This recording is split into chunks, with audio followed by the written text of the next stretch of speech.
Mesdames, Messieurs, bonjour, bienvenue au journal. La fête du travail est célébrée ce 1er mai à travers des manifestations des travailleurs réunis au sein de leur syndicat. Au Burkina, la tradition a été respectée avec la marche meeting des centrales syndicales et syndicats autonomes qui ont refusé pour la première fois de remettre au gouvernement un cahier de doléances. Rendez-vous le 1er juin pour connaître l'issue de la guerre commerciale qui risque d'opposer les États-Unis à l'Union européenne. Donald Trump a reporté des mois sa décision de taxer ou non les importations d'acier et d'aluminium venant du vieux continent. Mais tout d'abord, ce communiqué de la police nationale. Dans la nuit du 30 avril au 1er mai, le poste de police frontière de Madouba dans la Kossi, région de la Bougoule du Moun, a été l'objet d'une attaque par des individus armés. Au Tinouri des assaillants, les personnels du poste frontière ont opposé une riposte tenace. À la suite de cette attaque, aucune perte en vie humaine n'a été enregistrée dans les rangs de la police nationale. D'importants dégâts ont cependant été constatés. Le directeur général de la police nationale félicite les personnels du poste de police frontière de Madouba pour leur prompte riposte. Il salue la diligente réaction des services de police et des forces de défense de la région qui se sont rapidement mobilisés comme un seul homme, toute chose qui a mis en déroute les assaillants qui ont pris la fuite en direction du Mali. Marche et meeting des travailleurs rythment ce 1er mai, fête du travail à travers le monde. Au Burkina, les travailleurs réunis au sein de 23 centrales syndicales et syndicats autonomes ont célébré ce 1er mai à travers une marche meeting à Ouagadougou. Des milliers de personnes ont défilé à travers les rues de la capitale avec un seul slogan, l'amélioration de leurs conditions de vie et de travail. Fait marquant, les travailleurs n'ont pas jugé utile de remettre un cahier de doléances au gouvernement. Reportage Issa Kawedrago, Nyarkiteda. C'est un message de mécontentement des travailleurs à l'endroit du pouvoir en refusant cette fois-ci de marquer un arrêt pour remettre un cahier de doléances au gouvernement. Notre cahier de doléances de 2017 n'a pas été examiné. La rencontre gouvernement-syndicat n'a pas eu lieu. Et c'est pour cela que nous avons renvoyé le gouvernement à ses leçons pour qu'il puisse respecter le mouvement syndical. Cet aspect soldé, la coutume a été respectée une fois de plus à la Porte du Travail. Après une heure de marche pour dénoncer l'impunité, la vie chère, la fraude, la corruption, l'insécurité qui va de plus en plus grandissante, les 6 centrales syndicales et les 16 syndicats autonomes ont râlé la Bourse du Travail de Ouagadougou pour un bilan des actions menées et juger celles posées par le gouvernement. En un an, rien n'a bougé selon le porte-parole de l'UAS, l'Union d'action syndicale. La santé est dans une situation de déliquescence, l'éducation agonise, la sécurité se dégrade de jour en jour, la vie chère frappe aux portes des populations et la question du logement inquiète, sans oublier celle de la justice toujours attendue des populations. Pour cela, les syndicats placent le 1er mai 2018 sous le signe de l'offensive. C'est un 1er mai offensif parce que sur tous les plans, nous pouvons dire que ça ne va pas. L'offensive, c'est de rester aux aguets et être prêt à réagir si toutefois le gouvernement venait à faire appliquer une décision qui est contradictoire, qui ne permet pas d'améliorer les conditions de vie des populations. C'est ça l'offensivité. Donc nous sommes au front. En tout cas, nous sommes prêts. Toute action qui sera prise pour clochardiser les travailleurs ou les populations, nous allons monter au front. Pour gagner la bataille, l'Union d'action syndicale demande à l'ensemble des syndicats de poursuivre la mobilisation citoyenne à tous les niveaux pour contraindre les gouvernants à prendre en compte les doléances. Les travailleurs invitent le gouvernement à convoquer une conférence nationale pour parler plutôt de la gestion de l'ensemble des ressources du pays et non la rémunération uniquement des agents de la fonction publique. La fête du 1er mai permet de nous intéresser à cette catégorie de travailleurs que sont les vigiles qu'on retrouve partout pour assurer la sécurité des biens et des personnes. Dans quelles conditions de travail et de vie ces femmes et hommes exercent-ils leur métier? Quelques agents de sécurité ont accepté d'évoquer la pénibilité, le mauvais traitement salarial, en un mot, ce qui ressemble fort à de l'exploitation de l'homme par l'homme. Et les textes censés les protéger dans tout ça. Bref, Moussa Ouedraogo, Vincent Tiendrebego. Ils sont agents de sécurité ou vigiles travaillant au compte de diverses sociétés privées. Ils nous parlent de leurs conditions de travail, des conditions qui, selon eux, caractérisent généralement le monde des sociétés privées de sécurité au Burkina Faso. Je me fais 12 heures de temps la nuit, il fait presque 12 heures. On n'a pas de repos, on n'a pas de congé payé. Vous savez que le Burkina, la vie est chère. Donc pour un vigile qui ne peut même pas avoir 35 000 francs dans le salaire, comme salaire net, ce n'est pas la peine.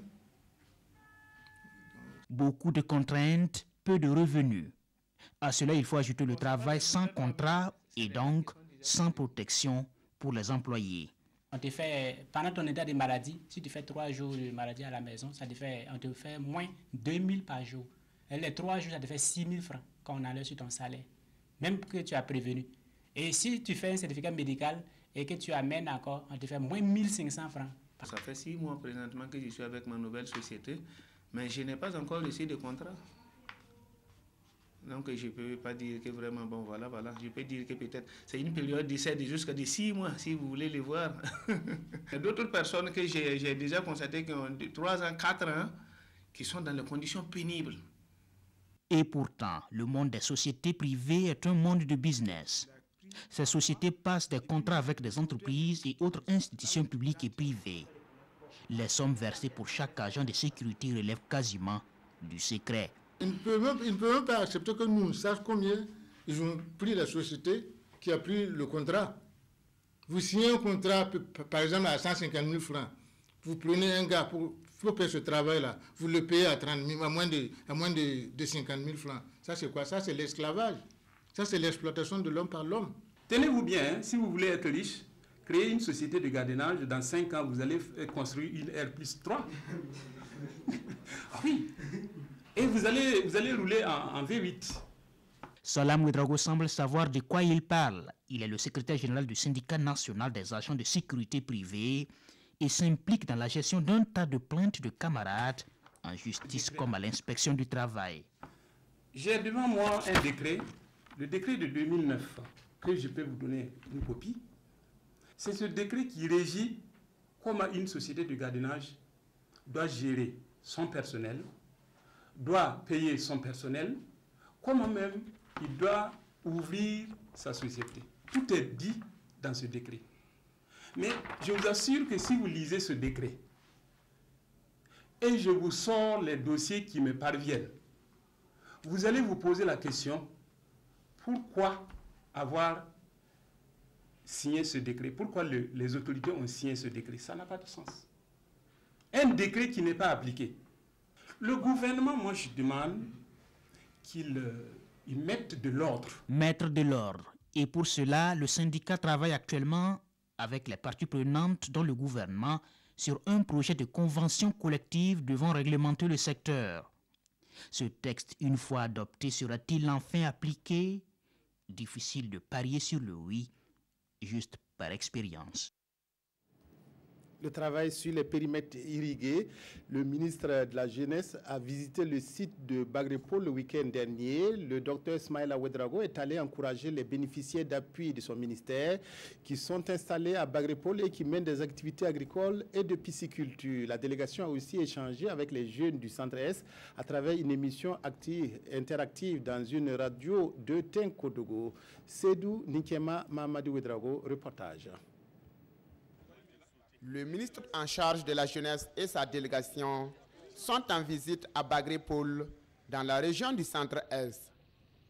Sur ce champ de riz à perte de vue, le producteur compte récolter 6 tonnes de riz par campagne.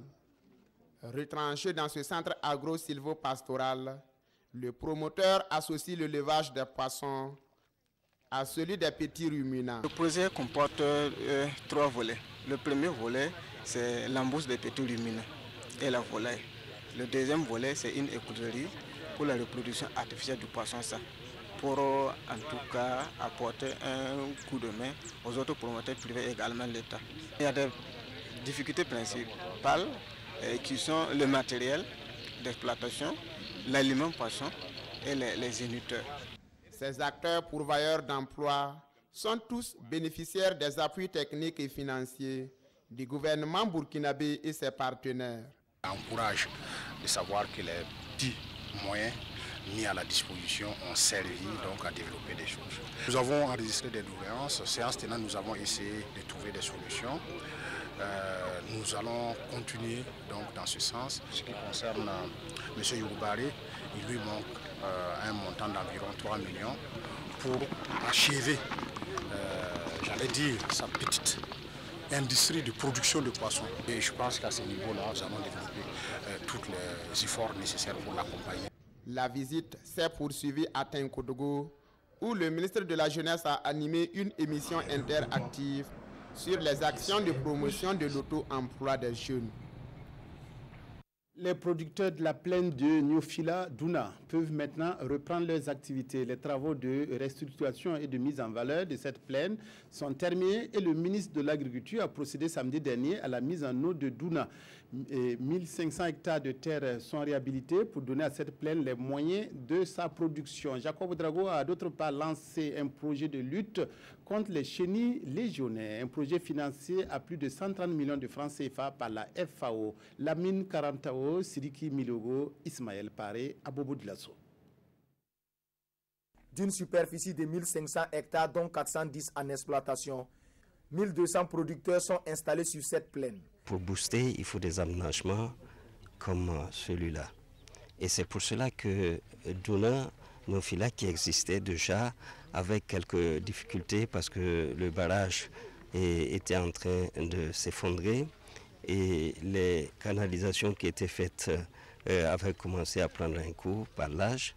Nous avons décidé de réhabiliter cette plaine et d'augmenter la productivité de la plaine. Pour réussir la campagne agricole 2018-2019, le projet d'appui pour la mise en place d'une stratégie de gestion durable de la chenille légionnaire d'automne est lancé. Les régions du centre-ouest, du sud-ouest et des Cascades sont les zones d'intervention de ce projet pilote, financé à 130 millions de francs CFA par la FAO dans le cadre de son programme de coopération technique. Il suffit qu'on reçoive une requête d'un pays membre de la FAO et que cette requête soit jugée pertinente pour débloquer rapidement les fonds. C'est ce qui a été fait dans le cas de la chenille légionnaire.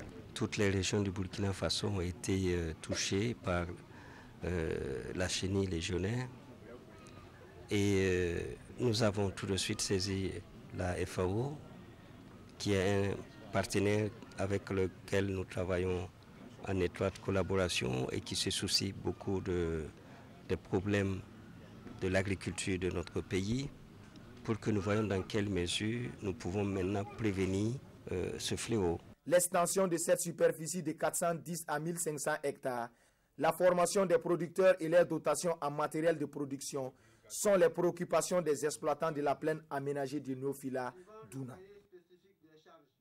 Restons dans le domaine de l'agriculture. La 8e édition de la foire du mil s'est déroulée à Djibasso dans la Kossi. Le mil constitue la principale spéculation de cette commune rurale. En organisant ces journées promotionnelles, ces initiateurs voulaient à travers la manifestation lancer la réflexion autour des stratégies pour un impact économique plus sûr et durable du mil. Lassina Ouattara, Aïcha Dianda.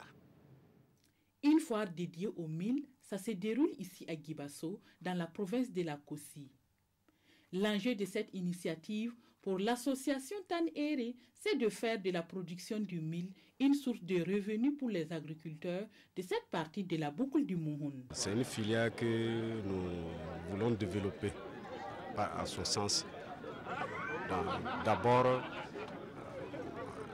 développer sa production, accroître le rendement des producteurs, ça c'est la première phase. Aider à sa transformation.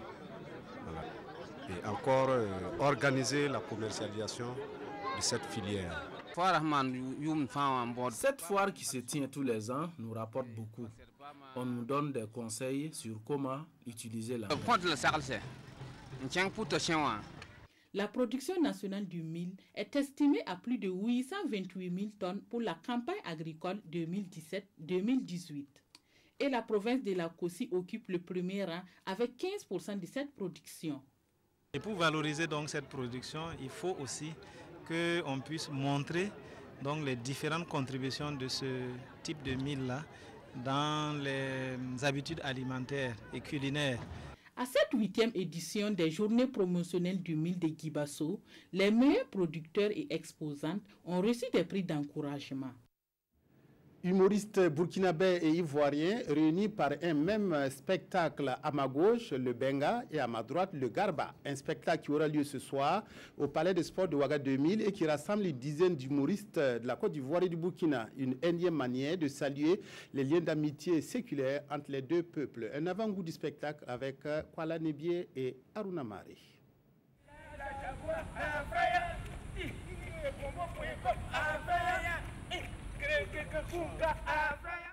Le face-à-face Benga contre Garba ou Haricot contre Atieke a déjà commencé ce matin dans la cour de la télévision du Burkina.